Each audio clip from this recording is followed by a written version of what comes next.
What would you do if the person you loved was quietly selling his car, carrying the weight of debt alone, and still coming home with a smile while the woman beside him walked dusty market roads, harvested vegetables under the sun, and tried to hold an entire family together with courage no one could measure?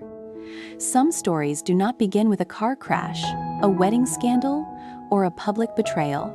Some begin in a garden, under a punishing sun, with bitter gourds, loofah, a bag of fruit for an aging mother, and a silence inside a man's chest that grows heavier every day. On the surface, it looked like an ordinary rural afternoon. Tu Tien went to market. Jack went to check the pomelo orchard. Mother Loy waited at home, pretending not to worry too much.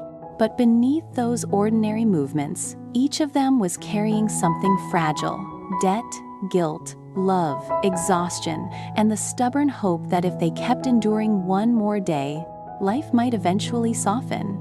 This is the kind of story that hurts quietly. The kind where no one collapses dramatically, yet every gesture becomes proof of love. A bowl of rice, a handful of oranges, a conversation under a hot roof, a plan to raise chickens, a decision to start over, not because it is easy, but because there is no other dignified choice left. The day began in the orchard, where Tu Tien moved between vines and fruit trees, with the patient focus of someone who had learned to turn survival into routine. The pumpkins had grown too long on the vine, their skins already thickening in the heat. Nearby, the loofah hung long and green, swaying gently in the morning air. Tu Tien bent to examine the plants, one by one, brushing dust from her hands against the side of her trousers. Beyond the vegetable beds stood the pomelo trees, heavy with too many small side branches. Jack had studied a little the night before and remembered that if those weak branches were not cut away, they would steal the strength from the main trunk. The fruit would come smaller. The tree would work harder for less reward. That image stayed strangely close to his heart. He knew what it meant to spend too much strength holding up the wrong things. Tu Tien worked without complaint.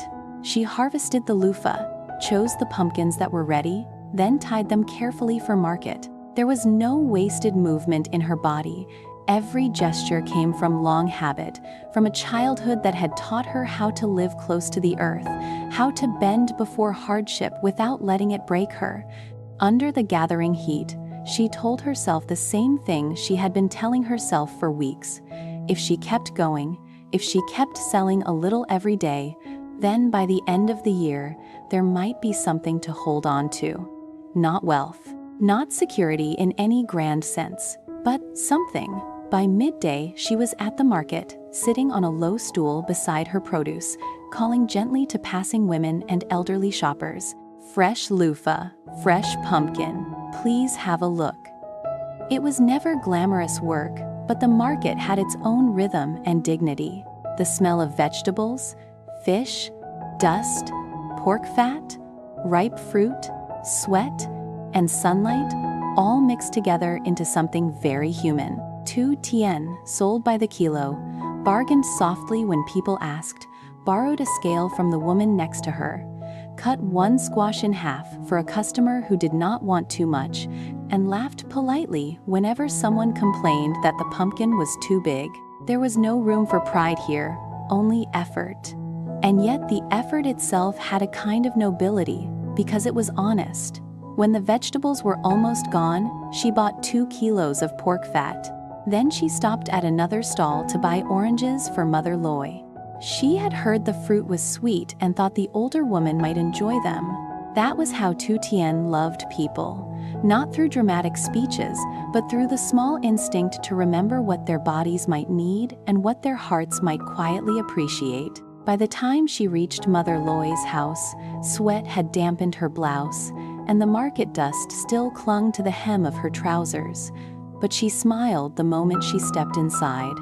Mother Loy was startled, then softened at once when she saw the fruit in Tu Tien's hands.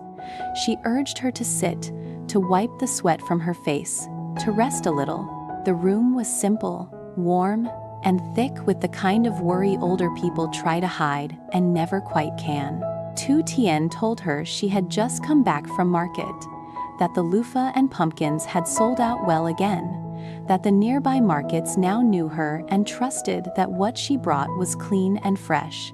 Mother Ly tried to smile, but the smile never fully settled. Her shoulder still ached, though Jack had bought medicine for it.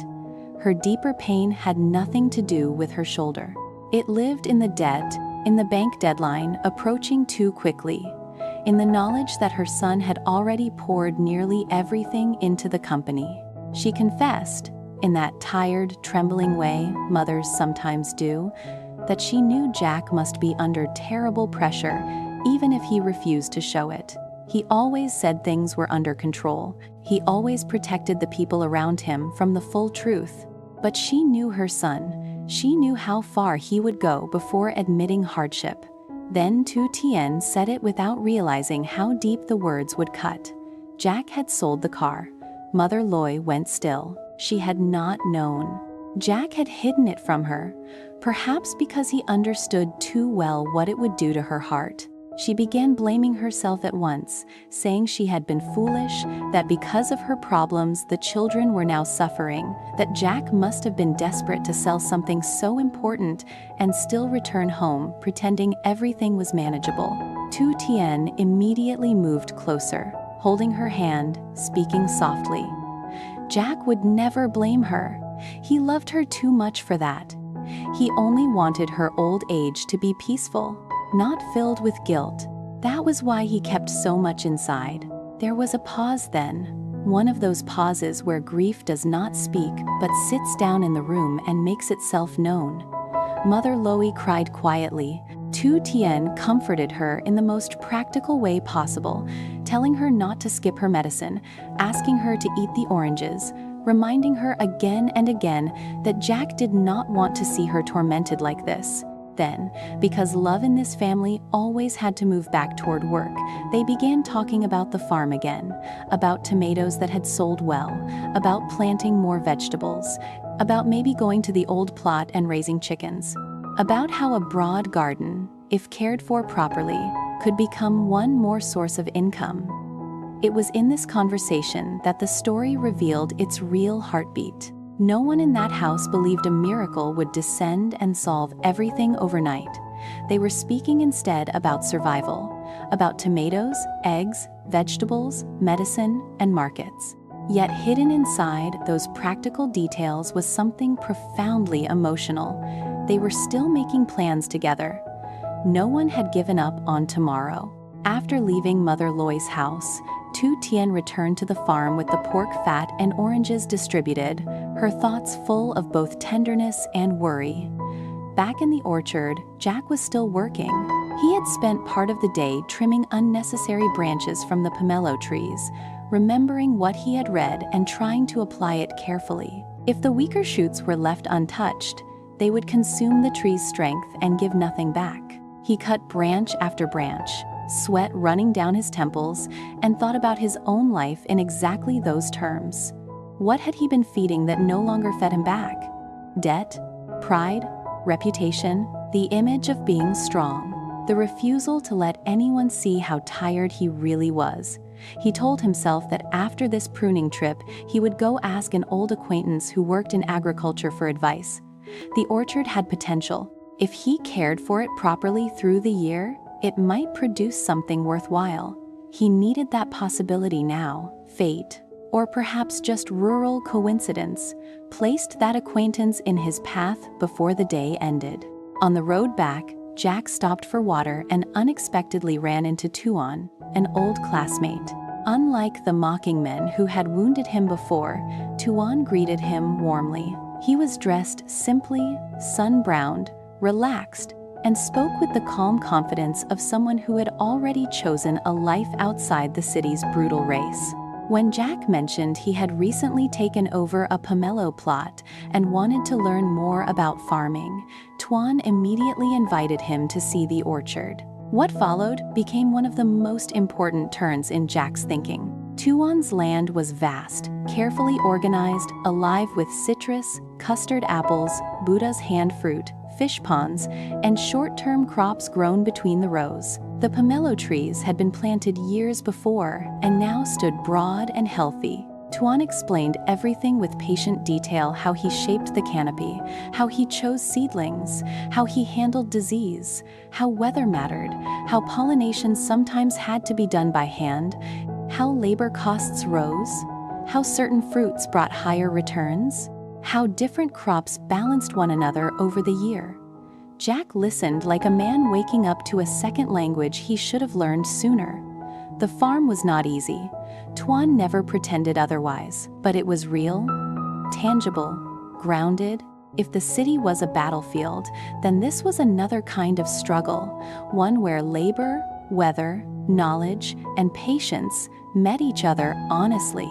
Jack admitted, perhaps more openly than he meant to, that he had recently hit financial trouble and wanted to explore agriculture, not to abandon his old work completely, but to build another line of support for his family. Tuan did not laugh. He did not pity him. He only nodded, said every kind of work was part of earning a living, and promised to guide him whenever he needed help.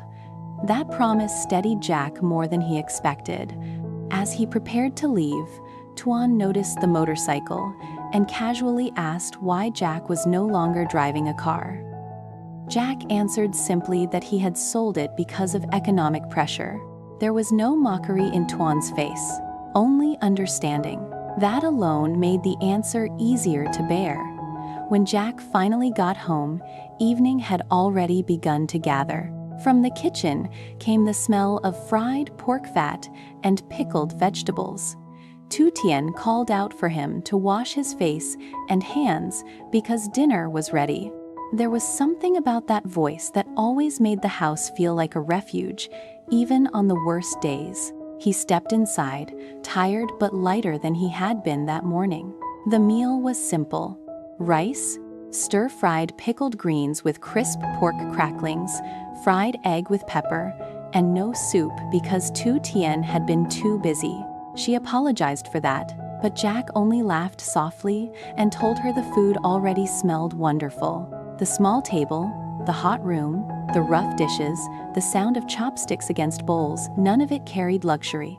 Yet, in that moment, it felt richer than many polished meals he had eaten in better times. They talked while they ate.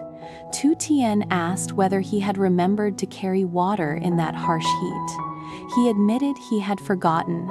She scolded him gently. He told her about pruning the pomelo trees and then about meeting Tuan, about the orchards, the farming methods, the hand pollination, the yields, the revenue, the scale of the work. His voice changed while speaking, becoming more alive, more thoughtful, more anchored in a possibility that did not feel like fantasy. He confessed that he was seriously considering doing more in agriculture, perhaps building it alongside what remained of his business life. Tu Tien listened with the instinctive sincerity of someone who already belonged to that world.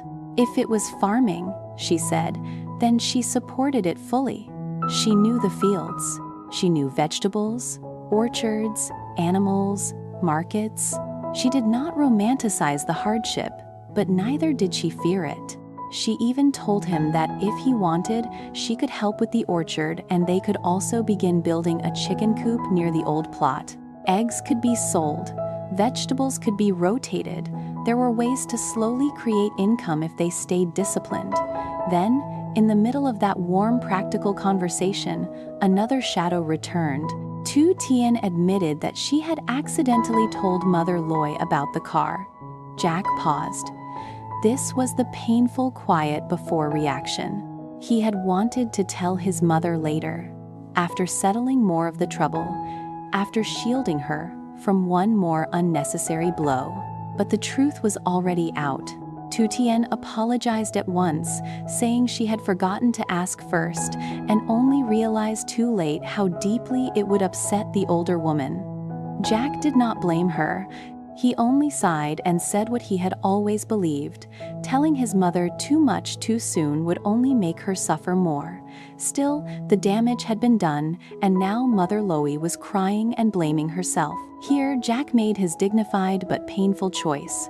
He did not turn his stress into anger. He did not accuse Tu Tien.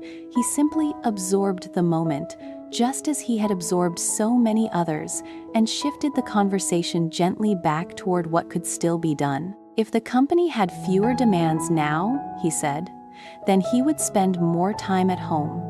He would help her build the chicken coop. He would keep learning about agriculture. He would find more work. He would not let this be the end of them. That was his love. Not pretty words, but the determination to keep carrying, even when carrying had already cost him so much. And Tu Tien's love answered in kind. She told him she would help in every way she could, that she had grown up with this kind of work, that if he needed to lean toward farming, she would lean with him. Together, they began talking again about bamboo for the coop, about where to source it, about whether to cut some from the hills, about raising more chickens, about planting more vegetables, about how not to leave Mother Loie alone, too often, with her sadness. It was such an ordinary conversation, and yet it held within it everything the story wanted to say. They were not discussing romance. They were discussing how to survive without surrendering their tenderness. By the end of the meal, the heat of the day had begun to lift, though the burdens had not. Outside, darkness gathered over the farm. Inside, the kitchen still smelled of rice, pork fat, and summer. Jack looked at Tu Tien, who was already thinking ahead to animals, bamboo, markets, and medicine, and understood with painful clarity that true love is not just about being comforted. It is about being accompanied into responsibility, into work, into fatigue, into uncertainty. Nothing had been solved that day. The bank deadline still existed. The loss of the car was still real. His mother was still hurting. The future was still unstable. But something quietly healing had happened anyway. Jack had seen another path in Tuan's orchards. Tu Tien had carried fruit to his mother and steadied her. And at the end of it all, they had come back to one table and chosen, once again, not to retreat from each other. Perhaps that is the emotional truth this story leaves behind. Love does not always save people by removing hardship. Sometimes it saves them by making hardship shared, structured, and endurable. By turning market vegetables into dignity, roofless plans into tomorrow, and a simple meal into a place where two exhausted people can still say, without saying it directly, that they will build again, not because they are unafraid, but because they belong to one another, and that belonging is strong enough to survive a season of loss.